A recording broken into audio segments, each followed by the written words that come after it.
আল্লাহ রাব্বুল আলামিন কোরআনে তুলে ধরছেন লোকমান আলাইহিস সালাম, যার নামে আল্লাহ কোরআনে সূরা দিয়েছেন। লোকমান আলাইহিস সালাম ছোট্টবেলায় তার বাচ্চাকে তিনি উপদেশ দিচ্ছেন। তিনি বলতেছেন, وَإِذْ قَالَ لُقْمَانُ لِابْنِهِ وَهُوَ يَعِظُهُ يَا بُنَيَّ لَا تُشْرِكْ بِاللَّهِ إِنَّ الشِّرْكَ لَظُلْمٌ عَظِيمٌ। লোকমান বলতেছেন ছোট্ট বাচ্চাকে, ইয়া বুনাইয়া। তিনি বলেন না, আমার ছেলে বলছেন ইয়া বুনাইয়া, মানে হলো আমার কলিজার টুকরা ছেলে, আমার কলিজার টুকরা সন্তান, লা তুশরিক বিল্লাহ, আল্লাহর সাথে কাউকে শরীক করো না, আল্লাহ এক। সর্বপ্রথম বাচ্চার শিক্ষা হবে, বাচ্চাকে ঈমানি তরবিয়ত, আল্লাহর পরিচয় শিক্ষা দিবেন। আকাশের দিকে তাকিয়ে বলবেন, বাবা দেখো তো এত সুন্দর আকাশ, আকাশটা যিনি সৃষ্টি করেছেন তিনি আল্লাহ। এই যে গাছের দিকে তাকাও, এইটা পৃথিবীর কোনো রাজা বাচ্চা সৃষ্টি করে নাই, আল্লাহ সৃষ্টি করেছেন। চন্দ্রের দিকে তাকায় বাচ্চাকে বলবেন, বাবা এই যে আকাশের মধ্যে সুন্দর চাঁদ দেখতে পাচ্ছ, দুনিয়ার কোনো প্রধানমন্ত্রী রাজা বাদশা বানায় নেই, এই চাঁদটা যিনি বানিয়েছেন তিনি কে? পৃথিবীতে দায়িত্ব বনাম অধিকার একটার সাথে আর একটা ওতপ্রোতভাবে জড়িত। যদি কাউকে বলা হয় যে ডান চোখ আর বাম চোখের মধ্যে কোন চোখটার গুরুত্ব বেশি, বলেন তো? দুইটা চোখের গুরুত্ব আছে না নাই? এখানে ডিফারেন্স করার কোনো সুযোগ নেই। যদি আপনাকে জিজ্ঞাসা করা হয় ডান হাত আপনার বেশি দরকার নাকি বাম হাত বেশি দরকার, দুইটা হাতেরই দরকার। ডান হাত এবং বাম হাতের গুরুত্ব ফজিলতকে যেরকম আলাদা করা যায় না, ডান চোখ বাম চোখের গুরুত্বকে যেরকম ডিফার করা যায় না, ঠিক একইভাবে দায়িত্ব এবং অধিকার একটার সাথে আর একটাকে পৃথক করা যায় না। সাপোজ কলা খাওয়াটা আপনার অধিকার, আপনি খেতেই পারেন, কিন্তু কলা খাওয়ার পরে এই কলার ছালটা রাস্তায় ফেলার কি অধিকার আপনার আছে? কলা আপনি খেতে পারবেন, এটা আপনি যে কোথাও খান, কিন্তু কলার ছালটা আপনি রাস্তায় ফেলতে পারবেন না। তার কারণ রাস্তা চলাচল করার অধিকার সবার। আপনার এই কলার ছালটা ফেলার মাধ্যমে মানুষ ক্ষতিগ্রস্ত হতে পারে, পথচারীর কষ্ট হতে পারে। সুতরাং দায়িত্ব এবং কর্তব্য একটার সাথে আর একটা খুবই ওতপ্রোতভাবে জড়িত আমার ভাইরা। এজন্য আজকে যারা আমরা বাবা এখানে এসেছি, যারা বাবা হচ্ছেন, যারা সামনে হবেন, তো এই জন্য যদি আমরা মনে করি হঠাৎ করে আমার ছেলেটা ভালো মানুষ হবে, আমার মেয়েটা ভালো মানুষ হবে, আমার মেয়ে আমার ছেলে আমার মুখ উজ্জ্বল করবে, শেষ বয়সে আমার দেখাশোনা করবে, আমার ভরণ পোষণ করবে, এই আশা করলেই শুধু হবে না, এই জন্য আপনাকে যথেষ্ট কাজ করে যেতে হবে, ঠিক কিনা? আমার বাবা, আজকে আমি এখানে খুতবা দিচ্ছি, আমার বাবা যদি আমাকে মাদ্রাসায় ভর্তি না করাতেন বা মাদ্রাসায় না দিতেন, তাহলে কি আজকে এই অবস্থায় আমি আসতে পারতাম? যদি তারা মনে করতেন যে না মাদ্রাসায় পড়াবো না, তাকে আমাদের সংসার করে খাওয়াক, টাকা পয়সা ইনকাম করুক, হয়তো বা আজকে কোনো হোটেলে কাজ করা লাগতো, ঠিক কিনা? এই জন্যই যেহেতু সন্তান প্রতিপালনে বাবা মার ভূমিকা আছে, এই জন্য কিছু কিছু পিতামাতাকে আল্লাহ রাব্বুল আলামিন কিয়ামতের দিন নূরের মুকুট পরাবেন। তার কারণ এই যে সন্তান প্রতিপালন করতে গিয়ে তারা সঠিক রাস্তাটা বেছে নিয়েছিলেন। আবার অনেক বাবা এখানে আছেন বিড়ি খাওয়ার নেশা, সন্তানকে বলছেন বাবা ওই পাকঘর থেকে একটু আগুন ধরা নিয়ে বিড়ির মধ্যে, তো প্রতিদিন ছেলে বিড়ি আগুন ধরাতে যায়। তো মাঝে মধ্যে ছেলের মনে কৌতূহল জাগে, বাবা প্রত্যেক দিন টানলে ধোঁয়া বের হয়, একটু টান দিয়ে দেখি না। এরকম অনেকের এখানে হতে পারে, অনেকের ক্ষেত্রে। এখন তো গ্যাস ম্যাচ দিয়ে সালাই আসছে, আগে তো এত কিছু ছিল না। অনেকেই ফাঁক করে আড়ালে আবদালি দুই চার টান কিন্তু অনেক ছেলেরাও মারছে। তো এই যে আপনি বাবা হিসাবে আপনি বিড়ি খাওয়ার প্র্যাকটিসটা আপনি করালেন, এই ছেলে আজকে বিড়ি খাচ্ছে, 10 বছর পরে এই ছেলেই কিন্তু রাস্তার পাশে বসে গাঁজা সেবন করবে, ঠিক কিনা? এই জন্য অধিকার এবং কর্তব্য, অধিকার এবং দায়িত্ব দুইটা অঙ্গাঙ্গিভাবে জড়িত আমার ভাইয়েরা। যদি আমরা আজকে শুধুমাত্র এই পরিস্থিতির জন্য সরকারকে দায়ী করছি, কিন্তু না, সরকারকে দায়ী করার আগেই এই আঙ্গুলটা আমাদের নিজের দিকে দেখতে হবে যে আমি বাবা হিসাবে, আমি মা হিসাবে আমার সন্তানের প্রতি কতটুকু দায়িত্ব কর্তব্য আমি পালন করছি। এখন অনেকে বলতে পারেন, হুজুর আমি তো জীবনে কোনোদিন বিড়ি খাই নাই, আমি কোনোদিন অন্যায় কাজ করি নাই, তাহলে আমার সন্তানটা অমানুষ হলো কেন? এরকম সন্তানও আছে না নাই? বাবা ছোটবেলা থেকে তিনি ভালো মানুষ ছিলেন, কোনোদিন অন্যায় কাজ করেন নাই, 5 ওয়াক্ত নামাজ পড়তেন, আলেম ওলামাদের ভালোবাসতেন, জামাতের সাথে নামাজ পড়েন, কিন্তু সন্তানটা মাঝখান থেকে অমানুষ হয়ে গিয়েছে। এর কারণ হলো ফুলের বাগান এমনিতে তৈরি হয় না, ফুলের বাগান তৈরি করার জন্য যত্ন করতে হয়, কিন্তু জঙ্গল কিন্তু এমনিতে তৈরি হয়। কথা কি বুঝতেছেন? আমার কথা বুঝতে থাকলে উত্তর দিতে হবে। জঙ্গল কিন্তু তৈরি করা লাগে না, জঙ্গল অটোমেটিক তৈরি হয়, কিন্তু ফুলের বাগান তৈরি হয় না, তৈরি করা লাগে। এই যে পৃথিবীর সব থেকে বৃহত্তম বন অ্যামাজন, যেটা পৃথিবীর 9টা দেশে অবস্থিত, ব্রাজিলে এটার প্রায় 60% ব্রাজিলের মধ্যেই। এমনও বন, এমনও বৃক্ষ আছে, একটা বানর যদি 100 মাইল যায়, ওই বানরটাকে নিচে নামতে হবে না, একটা গাছ থেকে একটা গাছ এইভাবে করে 100 মাইল সে যেতে পারবে। এত বিশাল বনভূমি, এটা পৃথিবীর ফুসফুস বলা হয় এটাকে। ওই বন এমনিতে তৈরি হয়েছে। আমাদের সুন্দরবন এটা অটোমেটিক তৈরি হয়েছে, জঙ্গল থেকে বন হয়েছে। তাহলে জঙ্গল এমনিতে তৈরি হয়, কিন্তু ফুলের বাগান এমনিতে। যারা বাবা হিসেবে ভালো, কোনোদিন অন্যায় কাজ করেন নাই, ছেলে অমানুষ কেন? ছেলে অমানুষ এই জন্য আপনি আপনার সন্তানটাকে কেয়ার নেন নাই, যত্ন নেন নাই। যদি আপনি যত্ন নিতেন, আপনার সন্তানটা ফুলের মতো হতো। আপনি মনে করেছেন আমি তো ভালো, আমার ছেলেও ভালো হবে, আমি তো হাফিজ মানুষ, আমার ছেলেকে আর অমানুষ হবে, বংশগতভাবে আমি চৌধুরী বংশের লোক, আমার বংশের লোকজন কোনোদিন অন্যায় কাজ করে নাই, আমার ছেলেও সেরকম হবে। এই যে লাগাম ছেড়ে দিয়েছেন, আর এই সুযোগে ছেলেটা কি হয়েছে? অমানুষ হয়েছে। আবার অনেক বাবা আছেন যারা পরিবেশের দোষ দেন। অনেক বাবা এখানে আছেন, অনেক মা এখানে আছেন। অনেকে মনে করেন হুজুর এই বর্তমান পরিস্থিতিতে সন্তান মানুষ করা তো সম্ভব নয়, সন্তানকে মানুষ করব কিভাবে? চতুর্দিকে নেশা, মোবাইলের আসক্তি, cinema, television, internet, Facebook, YouTube, এই বর্তমান সময় এসে সন্তানকে মানুষ করার কোনো পরিবেশ নাই। এই কথা অনেক বাবা বলেন, কি বলেন না? কথা বলেন না কেন? আপনি ইন্টারনেটের দোষ দিচ্ছেন, পরিবেশের দোষ দিচ্ছেন, সঙ্গ দোষের দোষ দিচ্ছেন, মোবাইলের দোষ দিচ্ছেন। এইগুলো দেওয়ার আগে আপনাকে ভাবতে হবে ইব্রাহিম আলাইহিস সালাম যেই পরিবারে জন্মগ্রহণ করেছিলেন, এর থেকে খারাপ পরিবার পৃথিবীতে আর কোনোদিন আসতে পারে না, আসবেও না। ইব্রাহিম আলাইহিস সালামের পরিবার এমন একটা পরিবার যেই পরিবারের লোকজন মূর্তি বানায়, 14 গোষ্ঠী মূর্তির কারিগর, বাবা, দাদা, চাচা, নানা, বংশগতভাবে তারা মূর্তির কারিগর ছিল, মূর্তি বানাতো। এইরকম একটা পরিবারে আল্লাহ রাব্বুল আলামিন ইব্রাহিম আলাইহিস সালামকে পাঠিয়েছিলেন। এই পরিবারে জন্মগ্রহণ করার পরেও ইব্রাহিম আলাইহিস সালাম নষ্ট হয়েছেন নাকি ভালো মানুষ হয়েছিলেন? কথা বলেন। তিনি কিন্তু বখাটে হন নাই, তিনি কিন্তু পথভ্রষ্ট হন নাই। এত বাধা বিপত্তি পারি চতুর্দিকে শুধু মূর্তি আর মূর্তি, যেদিকে চোখ দেন শুধু মূর্তি আর মূর্তি দেখতে পান। এই পরিবেশেও ইব্রাহিম আলাইহিস সালাম তিনি কিন্তু ভালো মানুষ হিসেবে গড়ে উঠেছিলেন। সুতরাং পরিবেশের দোষ দিয়ে আপনি পার পাবেন না কিয়ামতের দিন। আর একজন নবীর দিকে তাকান, ইউসুফ আলাইহিস সালাম, যার বাবা ছিলেন ইয়াকুব আলাইহিস সালাম, তিনি একজন নবী। ইয়াকুব আলাইহিস সালামের মোট 12 জন সন্তান ছিল। 2 জন ভালো সন্তান ছিলেন, আর বাকি 10 জনই ছিল অমানুষ।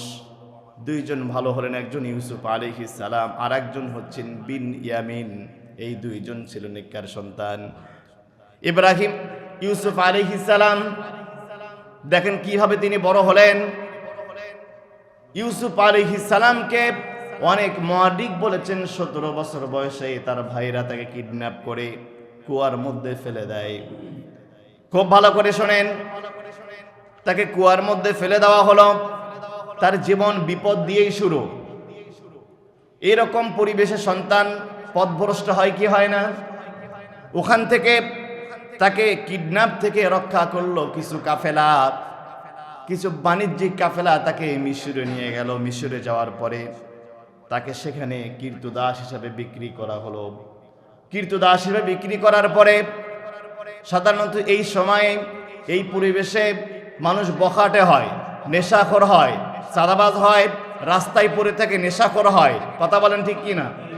ঢাকা শহরে যাবেন, অনেক ছেলেপেলে দেখবেন চুল ঘাড়ে নেমে গেছে, চোখ মুখ একেবারে লাল টসটসা, রাস্তার পাশে ঘুমিয়ে আছে, রাত দিনে কাকার করে ঘুমাচ্ছে, কোথায় ঘুমাচ্ছে কোথায় থাকতেছে নিজেও জানে না, বখাটে হয়ে গেছে। ইউসুফ আলাইহিস সালাম তিনি বখাটে হতে পারতেন, যেহেতু মাও নাই বাবাও নাই, তিনি বিক্রি হয়েছেন অজানা একটা শহরে, অনেক দূর, কেনান থেকে মিশর, অনেক দূরে গিয়ে বিক্রি হয়েছেন, কেউ তাকে চেনে না। কিন্তু ইউসুফ আলাইহিস সালাম পরিবেশের দোষ দেন নাই। ইউসুফ আলাইহিস সালাম সেখানে যাওয়ার পরে কীর্তদাস হিসাবে বিক্রি হলেন, আর বিক্রি হলেন রাজ পরিবারের রাষ্ট্রপতির বাড়িতে। সুবহানাল্লাহ বলবেন না? আজিজে মিশরের বাড়িতে কীর্তদাস হিসেবে বিক্রি হলেন, চলে গেলেন মিশরের রাষ্ট্রপতির বাড়িতে। মিশরের রাষ্ট্রপতির বাড়িতে যাওয়ার পরে রাজ পরিবারে যখন একজন ছেলে মানুষ হয়, রাজ পরিবারে যখন তাকে পর্যাপ্ত পরিমাণে টাকা পয়সা, পোশাক আশাক, খানা দানা, সম্মান, বিত্ত বৈভব এবং তাকে ঠেকাবার মতো, বাধা দেওয়ার মতো কোনো ব্যক্তি নাই। তার কারণ কার বাড়িতে থাকে? রাষ্ট্রপতির বাড়িতে থাকে। তাকে শাসন করার কেউ নাই। দেখেন, ছোটবেলায় কিডন্যাপ হলেন, কীর্তদাস হিসেবে বিক্রি হলেন মিশরে, আবার চলে গেলেন রাষ্ট্রপতির বাড়িতে। এই সময়ে সাধারণত মানুষ বখাটে হয়। মানুষ যদি শাসন নাই, রাষ্ট্রপতির বাড়িতে থাকে, কে তাকে শাসন করবে, কে তাকে বাধা দেবে? মানুষ পথভ্রষ্ট হয়ে যায়। ইউসুফ আলাইহিস সালাম পথভ্রষ্ট হলেন না, দীর্ঘদিন সেখানে থাকলেন। থাকার পরে আবার ওই রাষ্ট্রপতির স্ত্রী জুলাইখা তাকে আবার প্রেমের প্রস্তাব করলো। তিনি ইচ্ছা করলে সুযোগ নিতে পারতেন কি পারতেন না? কথা বলেন না কেন? তিনি সুযোগ নিতে পারতেন, কিন্তু না, তিনি পরিবেশের দোষ দেননি। তিনি এক আল্লাহর উপর অবিচল আস্থা রাখলেন, ঈমান রাখলেন। তিনি পথভ্রষ্ট হলেন না, তাকে দোষ দেওয়া হলো। তিনি এবার জেলখানায় চলে গেলেন। জেলখানায় যাওয়ার পরে 7 থেকে 10 বছর তিনি জেলখানায় থাকলেন। মনে রাখবেন, যারা বিনা অপরাধে জেলখানায় যায় এরা কিন্তু পরবর্তীতে জেলখানা থেকে ডাকাত হয়ে বের হয়, ঠিক কি না? বিনা অপরাধে কেউ জেলখানায় গেলে সাধারণত যেটা হয়, মনে করেন একজন চুরি করে নাই কিন্তু চোরের দায়ে জেলখানায় দেওয়া হয়েছে, তখন সে নিয়ত করে, যেহেতু চোর আমাকে বানানো হয়েছে, এবার জেলখানা থেকে গেলে কি হব? চুরি করব, ডাকাতি করব। ইউসুফ আলাইহিস সালাম তা হলেন না। 7 থেকে 10 বছর জেল খাটলেন। তিনি এবার মুক্ত পরিবেশে আসলেন। আসার পরে তার ভাইদের সাথে দেখা হলো।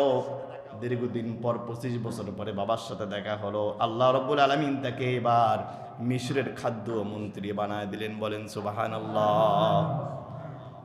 একটু খেয়াল করেন তো, ছোট্টবেলা থেকে তিনি কি বাবা স্নেহ পেয়েছেন? কথা বলেন না কেন ভাই?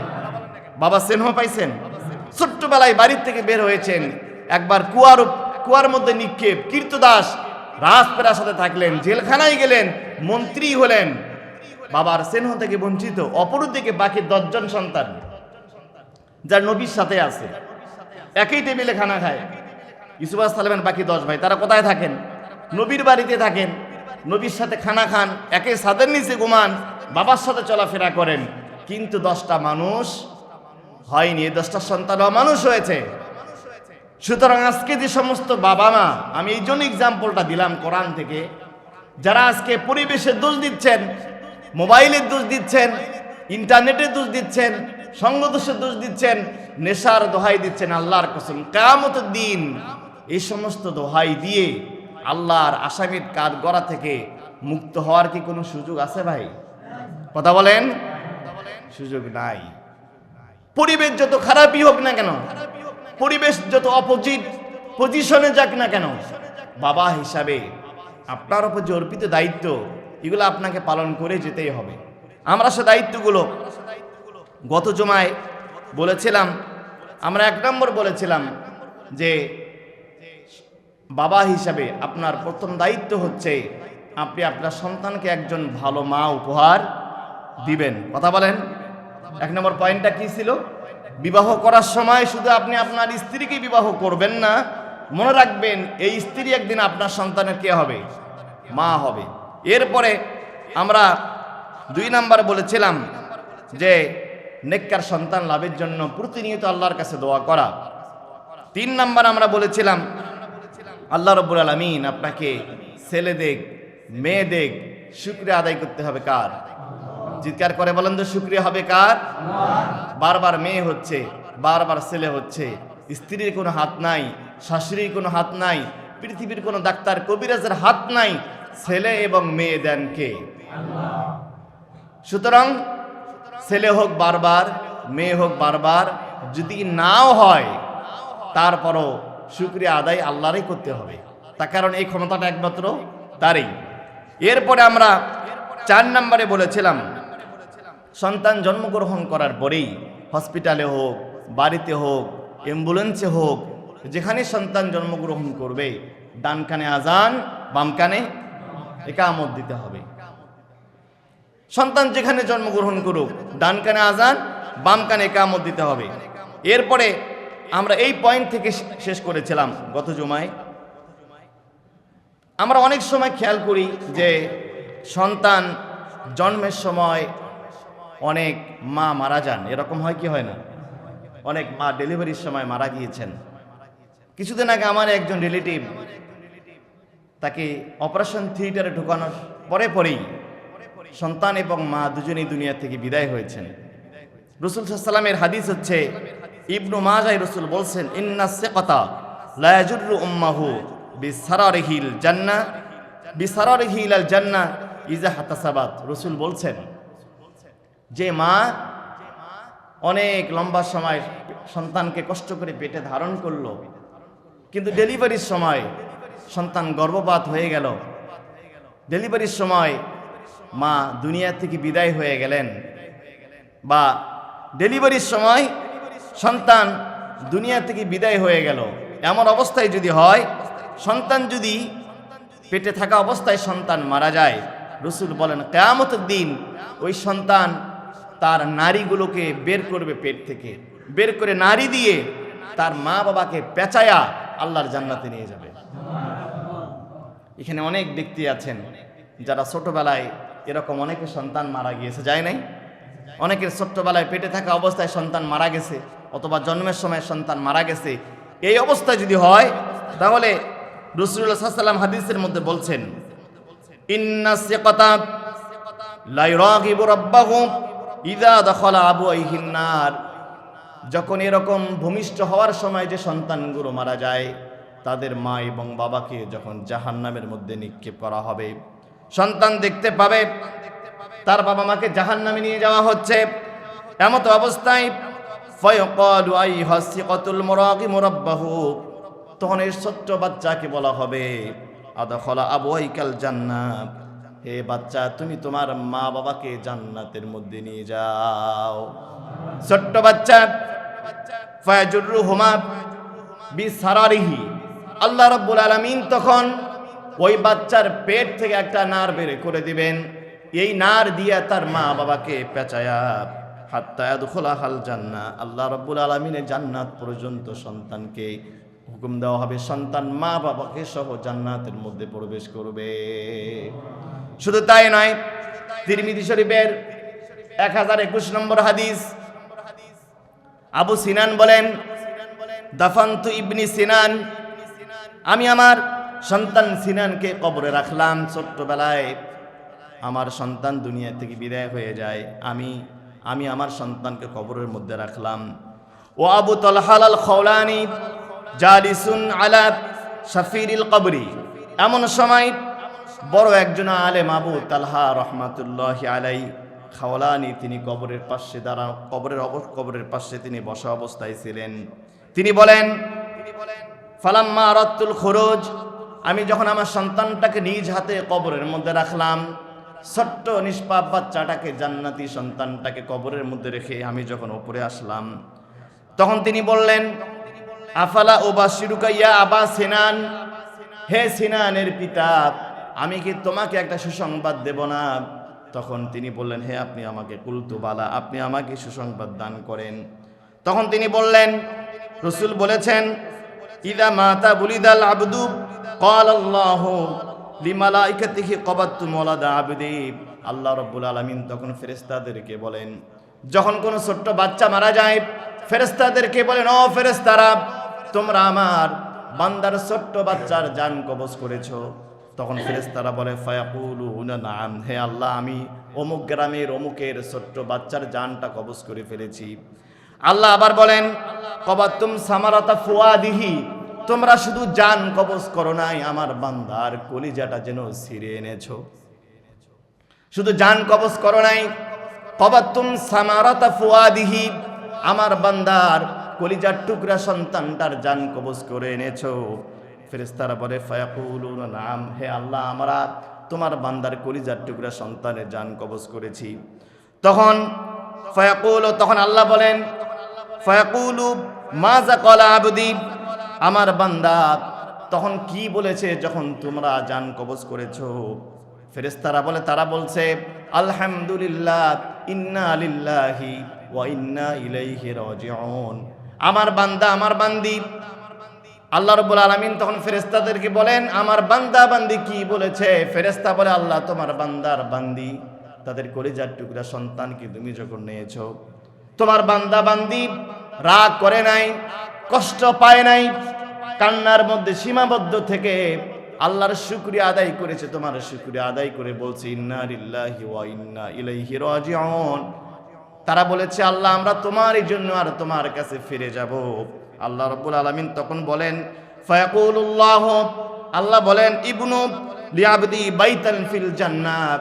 তাই যদি হয়ে থাকে, মা বাবা ধৈর্য ধারণ করে যদি থাকতে পারে আর আমি আল্লাহর শুকরিয়া যদি আদায় করতে পারে, আমার ছোট্ট বান্দার জন্য, ওই পিতামাতার জন্য জান্নাতের মধ্যে একটা ঘর বানায় দাও। আল্লাহ বলেন, সেই ঘরটার নাম রাখো সাম্মুহু বাইতুল হাম, ওই ঘরটার নাম হবে প্রশংসার ঘর। চিৎকার করে বলেন সুবহানাল্লাহ।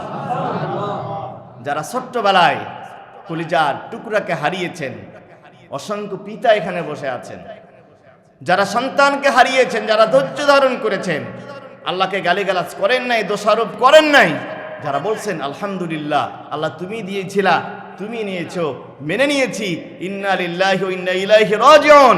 আল্লাহ বলেন, আমার বান্দার জন্য বাইতান ফিল জান্নাহ, জান্নাতে একটা ঘর বানাও এবং ঘরটার নাম দাও বাইতুল হাম, প্রশংসার ঘর।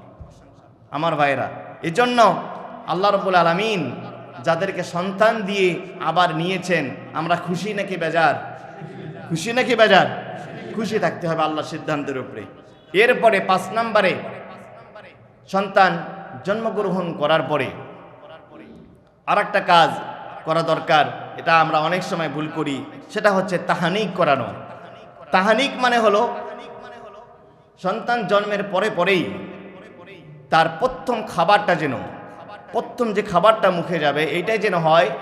রাসূল সাল্লাল্লাহু আলাইহি ওয়াসাল্লাম যে কাজটা করতেন, আসমা বিনতে আবু বকর রাদিয়াল্লাহু তাআলা আনহুর মেয়ে আসমা রাদিয়াল্লাহু তাআলা আনহা বলেন, ইন্নামা হামালতু বি আব্দুল্লাহ ইবনে জুবাইর, আমি আমার পেটের মধ্যেই আমার বাচ্চা আব্দুল্লাহ ইবনে জুবাইরকে ধারণ করলাম।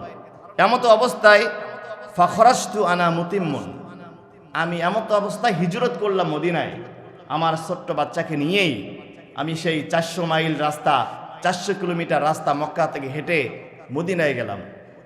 সাহাবায়ে কেরামদের সাথে তার পরিবার সহ তিনি হিজরত করে গেলেন।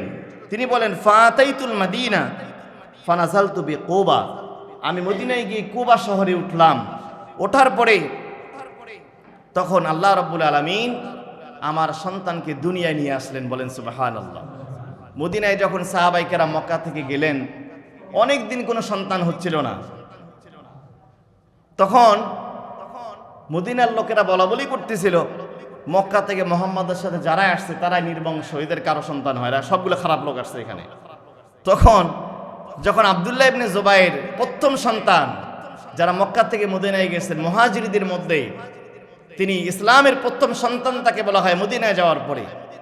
তো আসমা বিনতে আবু বকর বলেন, যখন আমার সন্তান জন্মগ্রহণ করলো, আমি তখন আমার সন্তানকে রসুলের কোলে নিয়ে গিয়ে দিলাম। ফাকানা আউয়ালু শাইইন দাখালা জাউফি আব্দুল্লাহ ইবনে জুবায়ের, তিনি বলেন আমার সন্তানের পেটের মধ্যেই কোনো খাবার আগে যায় নাই, রসুলুল্লাহ একটা খেজুর নিলেন, খেজুরটা চিবালেন আর এর রস ওই বাচ্চার পেটের মধ্যে দিয়ে দিলেন। বলেন সুবহানাল্লাহ। রসুলের দাঁত দিয়ে চিবানো খাবারের ফজিলতে এবং গুরুত্ব পৃথিবীর আর কারোর সাথে তুলনা হতে পারে? এজন্য নবজাতক সন্তান হওয়ার পরেই এলাকার ইমাম বড় কোনো আলেম থাকলে তাদের মাধ্যমে খেজুর, অথবা যদি খেজুর বাড়িতে না থাকে মিষ্টান্ন জাতীয় কোনো একটা খাবার, খেজুরের কথা রসুল বলছেন, যেহেতু খেজুরটা হচ্ছে এমন একটা খাবার, এখানে মানুষের শরীরের যেরকম খাবার খাদ্য গুণাগুণ দরকার, ভিটামিন, লবণ, খনিজ, আয়রন সবগুলো খেজুরের মধ্যে আছে। এবং চিকিৎসা বিজ্ঞানে এটা বলা হয়েছে 2021 সালে ইউনিভার্সিটি অফ অকল্যান্ডের ওয়েবসাইটে একটি আর্টিকেল প্রকাশিত হয়েছে। সেখানে বলা হয়েছে যে ছোট বাচ্চাদের, নবজাতক শিশুদের একটা রোগ হয়, যেটা হচ্ছে হাইপোগ্লাইসেমিয়া, যেটাকে বলা হয় কোনো বাচ্চার মুখে যদি আপনার চিনির জেল, দ্যাট মিন্স মিষ্টান্ন অথবা খেজুর, ওরা তো খেজুর বলে না, ওরা বলে আপনার চিনির জেল, মিষ্টান্ন। হাদিসের পরিভাষায় যদি কোনো বাচ্চার প্রথম খাবার খেজুরটা তার মুখের মধ্যে দেওয়া যায়, তাহলে এই বাচ্চা অন্তত অনেকগুলো বড় বড় ধরনের রোগ থেকে মুক্তি পাবে। বলেন সুবহানাল্লাহ। তাহলে আমরা কাজটা করবো তো ইনশাআল্লাহ। বাচ্চা জন্মগ্রহণ করার পরেই স্থানীয় যে আলেম আপনাদের আশপাশে আছে তাদেরকে ডেকে, খেজুর যদি বাড়িতে থাকে আলহামদুলিল্লাহ, না থাকলেই মিষ্টান্ন জাতীয় কোনো খাবার চিবিয়ে আমরা তাদের মুখের মধ্যে দিব। 6 নম্বরে সন্তানের জন্য আকিকা করা। আকিকা, আমরা এমনও লোক এখানে আছি সন্তান বিয়ে শাদী করছে, নাতিপুতি হয়েছে, তারপর আকিকাটা আদায় করি নেই, এরকম নাই। অথচ রসুলের হাদিস হল, রসুল বলছেন, নাসাই শরীফ আপনার 4220 নম্বর হাদিস, রসুল বলছেন ক্বালা রাসূলুল্লাহ সাল্লাল্লাহু আলাইহি সাল্লাম আল আকিকাতু কুল্লু গুলামিন রহিনাতুন বিআকিকাতিন তুযবাহু আনহু ইয়াউমিন সাবিয়াতিন। সপ্তম দিনে আকিকা করা রসুলের একুরেট সুন্নাত। কততম দিনে? সবাই বলেন না কেন ভাই? 7 দিনে। আমাদের দেখেন সমাজটা কেমন, সিজার করার টাকা আমরা জোগাড় করতে পারি, যা যদি ভিক্ষা করা লাগে তবু সিজার করাই লাগবে, ঠিক কি না? সিজার করার টাকা আমাদের ম্যানেজ হয়, অ্যাম্বুলেন্সের টাকা ম্যানেজ হয়, কিন্তু রসুল যে বলছেন সপ্তম দিনে নাম রাখো এবং ছেলে হলে 2টা, মেয়ে হলে একটা ছাগল কোরবানি করো, ওই টাকা কিন্তু আর জোগাড় হয় না। তার কারণ এটা যে রসুলের সুন্নত, এটার গুরুত্ব তো আমরা জানি না। সিজার করা লাগবে, আমার বউয়ের জন্য কষ্ট না হয়। আপনি 20-30 হাজার টাকা করে সিজার করলেন স্ত্রীর জন্য, করেন আপনি, আমি নিষেধ করি না, কিন্তু তার থেকে বেশি গুরুত্বপূর্ণ হলো বাবা হিসাবে কিয়ামতের দিন আপনাকে কিন্তু এটার জন্য, আমি চাই না আল্লাহ জবাবদিহি করুক, এই জন্য আপনাদের সতর্ক করছি, যত কষ্টই হোক সপ্তম দিনে যদি নাও পারেন 14তম দিনে অথবা 21তম দিনে অবশ্যই আকিকাটা করা দরকার। আকিকার মাসআলা হচ্ছে, আকিকার গোশত সন্তান খেতে পারলে তাকে খাওয়ানো যাবে, কোনো সমস্যা নেই। বাবা মা পরিবারের লোকজন আকিকার গোশত সবাই খেতে পারে, কথা কি বুঝতেছেন? আকিকার গোশত সবাই খেতে পারে। এখন আকিকা করার পরে রাসূলুল্লাহ সাল্লাল্লাহু আলাইহি ওয়াসাল্লাম সন্তানের জন্য দোয়া করতেন। সন্তান ছোট্ট বাচ্চা দেখতে গিয়ে, আমরা দেখতে যাই না, ছোট বাচ্চা হলে, নাতিপুতি হলে দেখতে যাই, দেখতে গিয়ে কি করি, এখন আমরা আকিকা অনুষ্ঠান করে ভিক্ষার থালি বসায়া এখন আমরা এখানে আরেকটা বিজনেসের ব্যবসা করছি। বিজনেস করি কি করি না? অথচ রাসূল বলছেন, আবু দাউদ শরীফ 5106 নম্বর হাদিস, আন আয়েশা রাদিয়াল্লাহু তাআলা আনহা ক্বালাত কানা রাসূলুল্লাহ সাল্লাল্লাহু আলাইহি সাল্লাম ইউতা বিসসিবিয়ান। যখন রাসূলের কাছে কোনো বাচ্চা নিয়ে আসা হতো, রাসূলুল্লাহ তখন ফায়াদউ লাহুম বিল বারাকা, রাসূলুল্লাহ তাদের জন্য বরকতের দোয়া করতেন। কিসের দোয়া করতেন? এখন আমাদের সন্তান হলেই জন্মগ্রহণ করার সাথে সাথে সেলফি উঠানো শেষ, ফেসবুকে দেওয়াও শেষ। নাউজুবিল্লাহ মিন যালিক। আপনার সন্তানটা মাত্র দুনিয়া আসলো, আসার সাথে সাথেই এই যে আপনি ফেসবুকে দিলেন, আপনি কেমনে বিশ্বাস করেন এই ছেলে আর মেয়েটা ভবিষ্যতে বড় হয়ে মোবাইলে জুয়ার গেম খেলবে না? আপনি তো শিখেছেন ছোটবেলায় ভাই, শুরুটা তো আপনিই করে দিয়েছেন। এখনো 7 দিন বয়স হলো না, আপনি ছবি দিয়া হই হুলস্থুল কাণ্ড, আমার ছেলে হয়েছে, আমার এ হয়েছে, সে হয়েছে, কেন ভাই ফেসবুকে দিতে হবে? এ বাচ্চার জীবন তো আপনি নষ্ট করতেছেন, কথা বলেন ঠিক কিনা? বাবা মাই দায়ী, আপনি সবার আগে নিজেই দায়ী।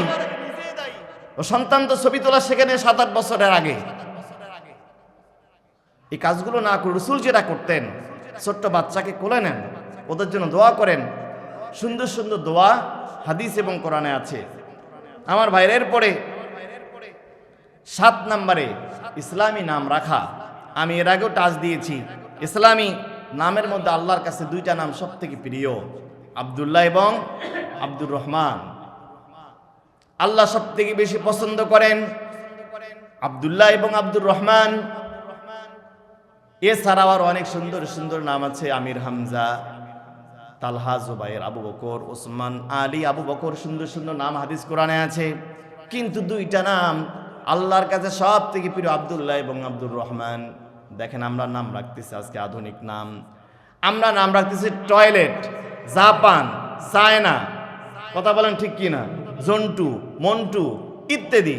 আমি তো মাহফিলে গেছি ঠাকুরগাঁয়ে, ওখানে মুরগি খাতুন নামে একজন মহিলার নাম আমি পাইছি, ও মহিলার নামই মুরগি খাতুন। এই যে শাহর বাজারে আমার নানার বাড়ি, এখানে ওখানে বাস নামে একজন লোক আছে, বাস। দুনিয়াতে আর কিছুই পায় নাই, দেখেন কিচ্ছু নাই, শেষ পর্যন্ত বাস নাম রাখা লাগছে।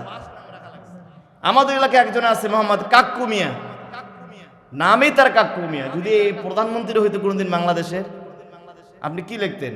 বাংলাদেশ গণপ্রজাতন্ত্রী বাংলাদেশের মাননীয় প্রধানমন্ত্রী কাক্কু মিয়া। এই নামের সাথে একটা মানুষের যে ব্যক্তিত্বের সম্পর্ক, a beautiful name is better than a lot of wealth. একটা সুন্দর নাম অনেক সম্পদ থেকে আল্লাহর মানুষের কাছে অনেক দামি। নামের সাথে ব্যক্তিত্বের সম্পর্ক আছে, নামের সাথে একটা মানুষের ব্যক্তিত্বের সম্পর্ক আছে। একজন বক্তা আসলে আপনাদের এলাকায়, আলহাজ মাওলানা মুফতি ঝন্টু মিয়া। আপনারা বলবেন এর নামটাই কেমন, বক্তার নামের সাথে এটা যায়? কথা বলে না কেন ভাইরা? এই নামগুলো কিন্তু আমরাই রাখি, আধুনিক নাম লাগবে। অথচ আব্দুল্লাহ শব্দটা কোরআনে আছে, আইন বা দাল, 3 অক্ষর। আবার আল্লাহ, আল্লাহর মধ্যে 4 অক্ষর, 3 আর 4 কত হয়? কোন আল্লাহর বান্দা যদি সন্তানের নাম আব্দুল্লাহ রাখেন, যতবার আব্দুল্লাহ বলে ডাকবেন ততবার তিনি 70টা নেকি পাবেন। এবার আপনি ভাবেন তো, যদি আপনার সন্তানের নামটা আব্দুল্লাহ হয়, বাবা ওই ছেলেকে আব্দুল্লাহ বলে ডাকবে না? আপনার উত্তর দেন না কেন ভাই? মা ডাকবে না? দাদা ডাকবে, দাদি ডাকবে, খালা ডাকবে, খালু ডাকবে, ফুপু ডাকবে, ফুপা ডাকবে।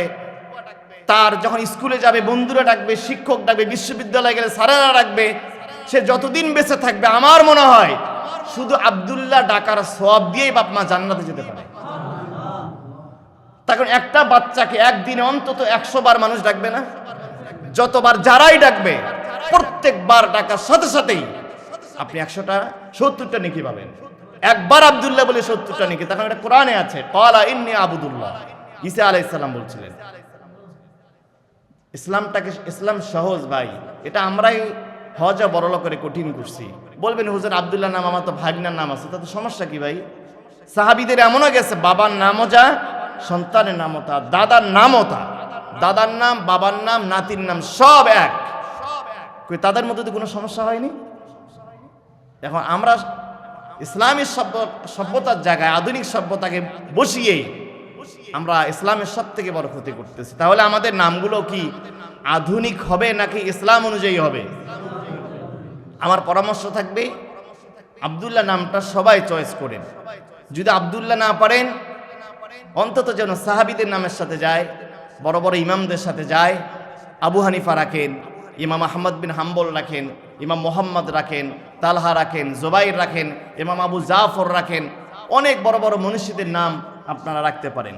এরপরে 8 নম্বরে ইমানি তরবিয়ত শিক্ষা দেওয়া।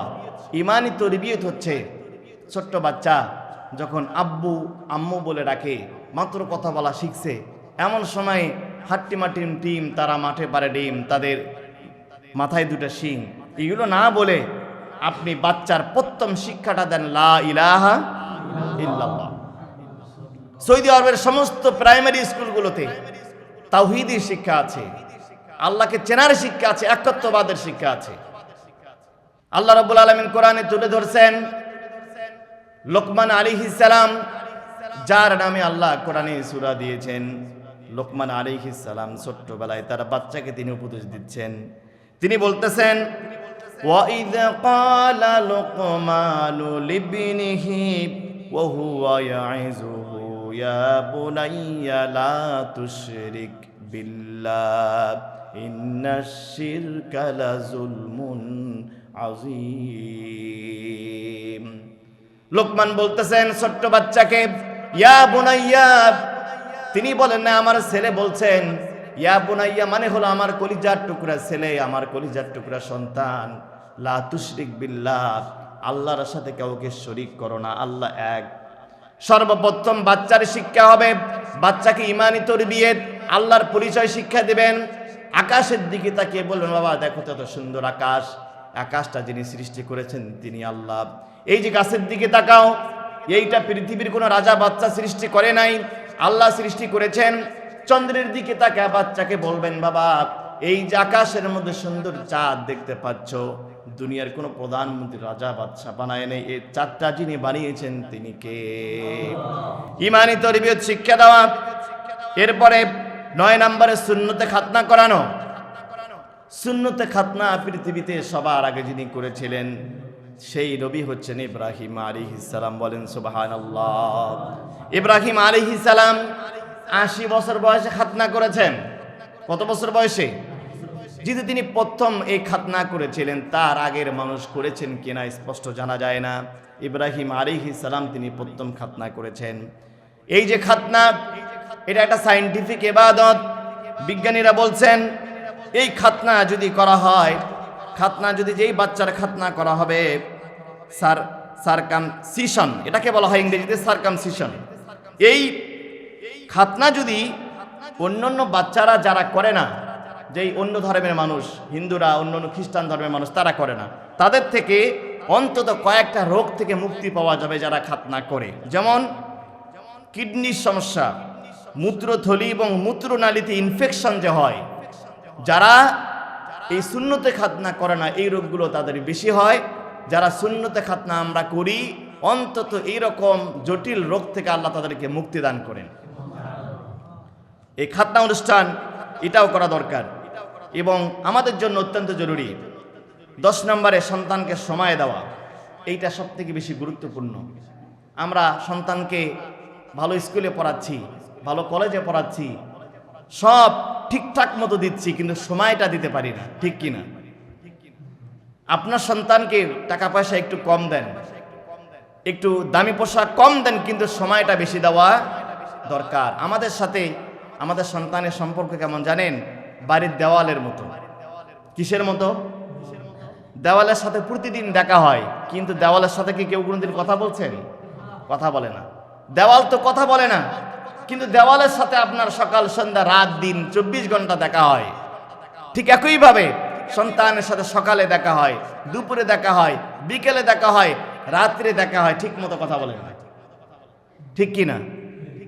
ঠিক মতোই বিশ্ববিদ্যালয়ের সেশন ফি দিচ্ছেন, সেমিস্টার ফি দিচ্ছেন, পরীক্ষার ফি দিচ্ছেন, কাপড় চোপড় দিচ্ছেন, খাবারের বিল দিচ্ছেন, সব দিচ্ছেন, কিন্তু সময়টা ঠিক মতো দিচ্ছেন না। মনে রাখবেন ভাই, সময়টাই আসল। সময় যদি না দেন কি হবে? আমার একটা অ্যানালাইসিস হলো, আপনারা দেখবেন ইদানিং সময় অনেক নামি দামি পরিবারের ছেলেরা অনেক বংশহীন পরিবারের মেয়েদেরকে বিবাহ করতেছে, যাদের কোনো পারিবারিক স্ট্যাটাস নাই। পারিবারিক স্ট্যাটাস বলতে আমি টাকা পয়সা ধনী বোঝাচ্ছি না, পারিবারিক কোনো সুনাম সুখ্যাতি নেই, অনেক ধনাঢ্যশালী, অনেক বংশ মর্যাদা, তাকওয়াবান পরিবারের ছেলেরা নিম্ন স্তরের মেয়েদের বিবাহ করার কারণ হলো মাও চাকরি করে, বাবাও চাকরি করে, একজন স্কুলে আর একজন কলেজে চলে গেছে, দুজনেই সন্তান মানুষ হচ্ছে বাড়ির কাজের মহিলার কাছে, ঠিক কিনা? দীর্ঘ সময় কাজের মহিলার সাথে থাকার কারণেই এ সন্তানের স্বভাব হয় কাজের মহিলার মতো। কথা বলেন ঠিক কিনা? তার কারণ যার সাথে আপনি মিশবেন তার প্রভাবটা আপনার জীবনে পড়বে। এই সন্তানটা এক পর্যায়ে মায়ের গুণও আসে না, বাবার গুণও আসে না, মাঝখান থেকে দেখবেন ও কেন যেন কাজের মহিলার মতো হয়ে গেছে। ওই লোকগুলোর যে স্বভাব, সেই স্বভাবগুলো হয়ে গেছে। এক পর্যায়ে বিবাহ করার সময় তখন আর সে চিন্তা কিন্তু ওই লেভেলে করে না, তখন চিন্তা করে যেই পরিবেশে সে কি হয়েছে, মানুষ হয়েছে। এখন আপনি অভিযোগ দেন আমার ছেলে কেন অমুকের মেয়েকে বিবাহ করলো, ওই মেয়ের বিরুদ্ধে মামলা করেন, ওই মেয়ের পরিবারের বিরুদ্ধে মামলা করেন, আপনি সব থেকে বড় শয়তান। মামলা আপনার বিরুদ্ধে করা দরকার, আপনার বিরুদ্ধে মামলা করা দরকার। আপনি সময় দেন নাই, টাকা দিয়েছেন, সব দিয়েছেন, সন্তানকে সময় দেন নাই, সময় দিয়েছে কাজের মহিলা। সে বিবাহ করার সময় ঠিক ওই কাজের মহিলার ওই সমস্ত স্ট্যাটাসের মেয়েদেরকে বেছে নিয়েছে। এটা কি সন্তানের দোষ নাকি বাবা মার দোষ? আমার ভাই, এই জন্য আসুন আমরা এই বিহেভগুলো চেঞ্জ করি। আমাদের সন্তানগুলোকে আলোচনাগুলো দরকার আছে না নাই বলেন তো? আমাদের সবার দরকার।